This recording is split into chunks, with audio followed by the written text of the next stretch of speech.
안녕하세요. DDR부동산연구원의 서영창입니다. 이번 시간은 현황도로 공도 만들기 제9장 건축법 45조의 조례도로를 활성화해서 공도를 만들면 주민들 간의 분쟁이 해소될 것이다. 건축허가에서 진입로를 건축법도로로 지정하는 것은 원칙입니다. 그러나 현행 건축법 이전에는 건축허가 또는 신고를 하면서 건축법도로로 지정하였지만 그 지정한 근거가 없거나 동일 소유인 경우에는 지정하지 않은 경우도 많았습니다. 그래서 그 사유인 현황 도로는 배타적 사용수익권의 포기 여부로 지금 분쟁이 되고 있는 경우가 의외로 많습니다. 그러므로 법령의 미비로 생긴 현황 도로의 배타적 사용수익권의 제한에 대해서는 국가 및 지자체는 다음과 같은 사례를 적극적으로 조례도로로 만들어서 주민들 간의 분쟁을 해소하고 스마트한 건축법 도로를 만들어야 할 것입니다. 첫 번째, 현황도로 공도 만들기 제1장에서 지난 시간에 제가 강의를 했던 거죠. 1934년 조선시가지 계획령에서 건축된 건축물이 개축하려고 할 때에 당시 건축허가로 만들어진 현황 도로는 건축법 도로대장 등 그 근거가 없다면 허가권자는 이 현황 도로를 어떻게 해석해야 할 것인가 입니다. 국민의 입장에서는 당시 법적 절차에 따라 건축을 하여 건축물 대장도 지금 있고 이 골목길을 이용해서 80년 넘게 잘 살아왔는데 지금 개축하려고 하니까 골목길 소유자의 사용능력이 필요하다고 하다면 또 그래서 건축허가를 불허한다면 이제 국민은 누구를 믿고 살아야 된다는 말입니까? 법조문 읽어보겠습니다. 조선시가지 계획령 1934년 6월 28일 제26조 시가지 계획구역 안에서의 건축물은, 여기서 시가지 계획구역은 지금으로 말하면 도시지역과 비슷한 겁니다. 시가지 계획구역 안에서의 건축물은 그 부지가 조선총독이 정하는 바에 의하여 도로 부지에 접하지 아니하고는 건축할 수 없다. 그러니까 대지는 도로에, 건축법 도로에 접하지 않으면 건축할 수 없다는 규정이 이때부터 있었다는 거죠. 다만 특별한 사유가 있는 경우에 행정관청 허가를 받은 때는 그러하지 아니하다. 그러면서 뒤에 가보면 4m 이상의 도로는 모두 건축법 도로라고 하는 규정이 이 시가지 계획령에 있습니다. 그러니까 결국 대지는 4m 이상의 도로에 접하지 않으면 건축허가를 해줄 수 없는데 예외적으로 특별한 경우에 행정관청 허가를 받아서는 건축할 수 있다라고 하는 게 1934년부터 있었다는 것이죠. 그게 1962년 건축법이 제정되면서 부칙에 이렇게 경과 규정이 되어 있습니다. 범법 시행 당시 종전의 법령에 의해서 조선시가지 계획령을 말합니다. 행한 처분 기타의 절차는 본법 또는 본법에 의해서 발하는 명령에 저촉되지 아니하는 본법의 규정에 의한 것으로 본다. 그러니까 80년 전에 적법하게 건축허가를 받아서 잘 살아왔던 건축물이 노후돼서 개축을 하려고 했더니 진입로 소유자가 사유이기 때문에 사용능력이 필요하다라고 하는 이런 억지를 쓰는 지자체가 있다는 겁니다. 다음 두 번째, 1962년 1월 20일 제정된 건축법에서도 너비 4m 이상의 도로는 모두 건축법 도로이고 이 법은 76년 1월 30일까지 유효하였습니다. 그러므로 이 기간에 만들어진 현황도로 너비가 4m 이상이었다는 것을 확인할 수만 있다면 이미 건축법 도로인데 그 확인할 방법은 항공사진밖에 없다는 것이죠.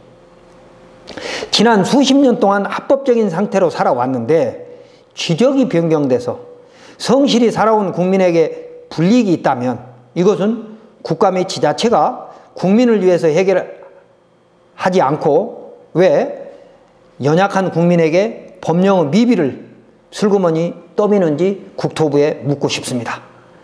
그러니까 1976년 1월 31일까지 이미 너비 4m 이상의 현황도로가 존재했다면 그것은 무조건 건축법과 조선시가지 계획령에 의해서 이미 도로이기 때문에 사용승낙이 필요 없다는 것이죠.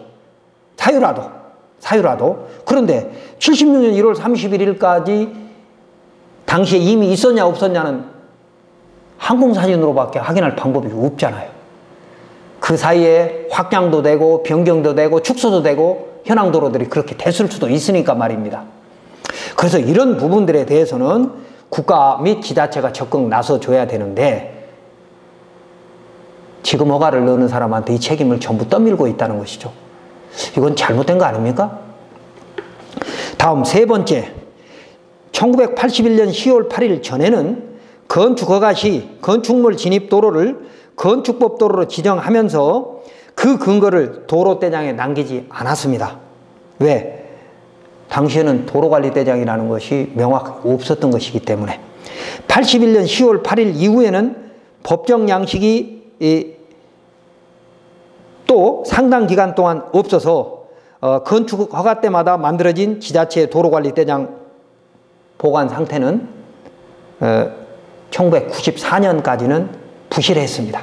그러니까 81년도 이전에는 대장 자체가 없었고 81년도에 대장을 만들으라고 했지만 법정 양식이 없다가 법정 양식이 94년에 생겼는데 94년 이전의 것은 부실할 수밖에 없고요.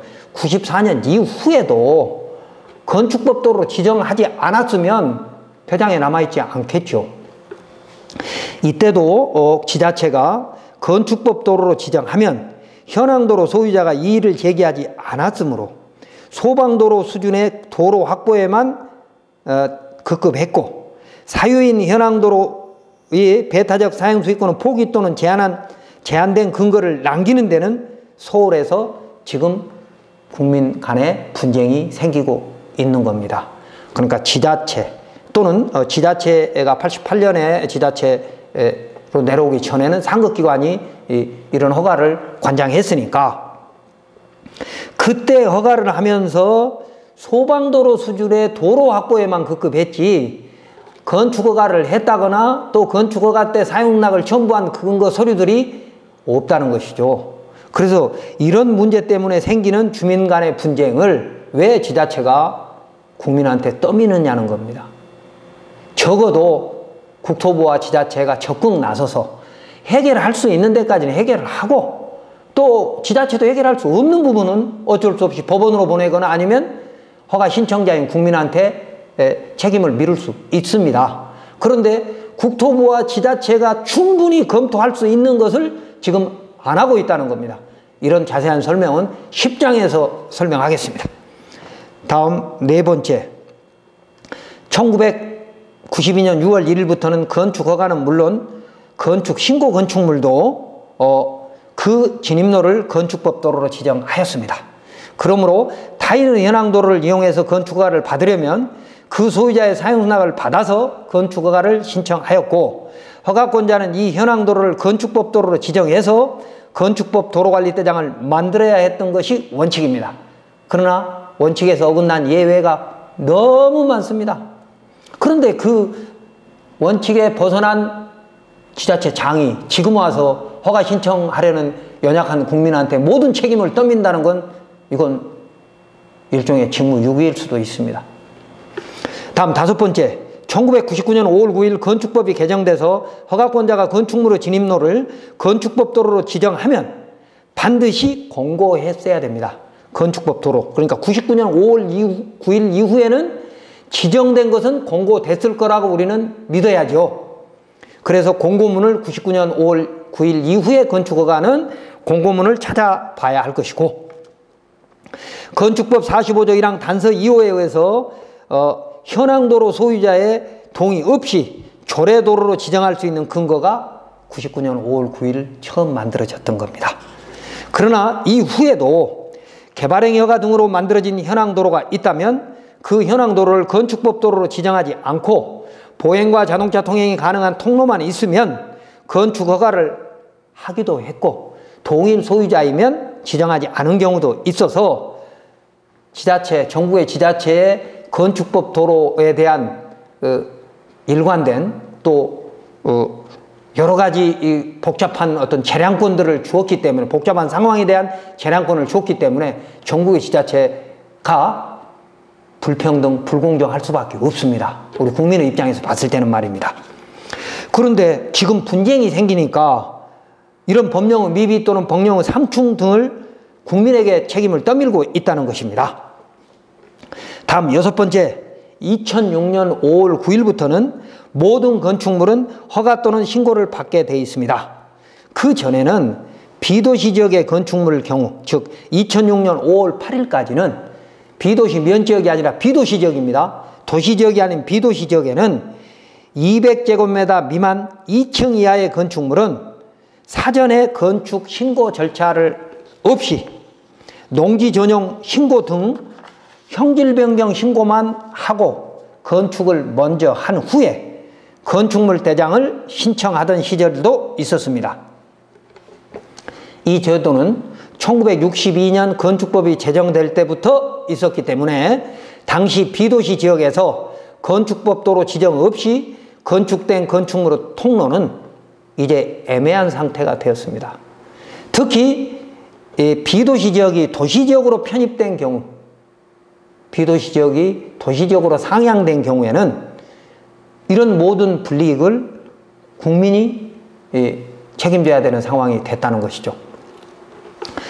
자, 이번 시간 정리하면 이렇게 건축법이 제정된 후에 사회적 필요에 의해서 건축법이 강화되면서, 그러니까 1962년 건축법이 제정되면서 여러 차례 강화되면서 건축법 도로가 되지 못한 현황 도로가 전국에 무수히 많습니다.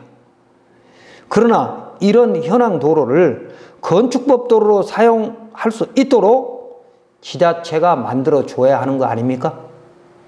이게 조례도로입니다. 자, 그림 보시면 왼쪽에 건축법 도로 중 법정 도로인 것이 점선으로 만들어진 도시계획시설 도로 또는 도로법 도로를 말하는 것이고, 그 다음에 가운데 쪽에 있는 현황 도로는 사실상 도로로 사용되고 있으나 지적도상에 표기되지 않는 도로, 그러니까 지적도에 없는 도로를 현황도로라고 말하는데, 저는 법정도로 아닌 것은 다 현황도로라고 설명하고 있으니까 헷갈리시면 안 됩니다. 그래서 이 현황도로를 지정도로 또는 조례도로로 만들 수 있는 건, 지정도로는 뭡니까? 사용락이 있으면 지정도로, 사용락이 없어도 건축조례로 가능한 것이 조례도로이고, 또 사후신고 건축물도 있었고, 그래서 왜 지난 수십 년 동안 배타적 사용수익권의 포기 또는 제한된 도로로 판단해서 그 도로로 건축허가를 해 주었으면서 그 현황도로 소유자의 사용락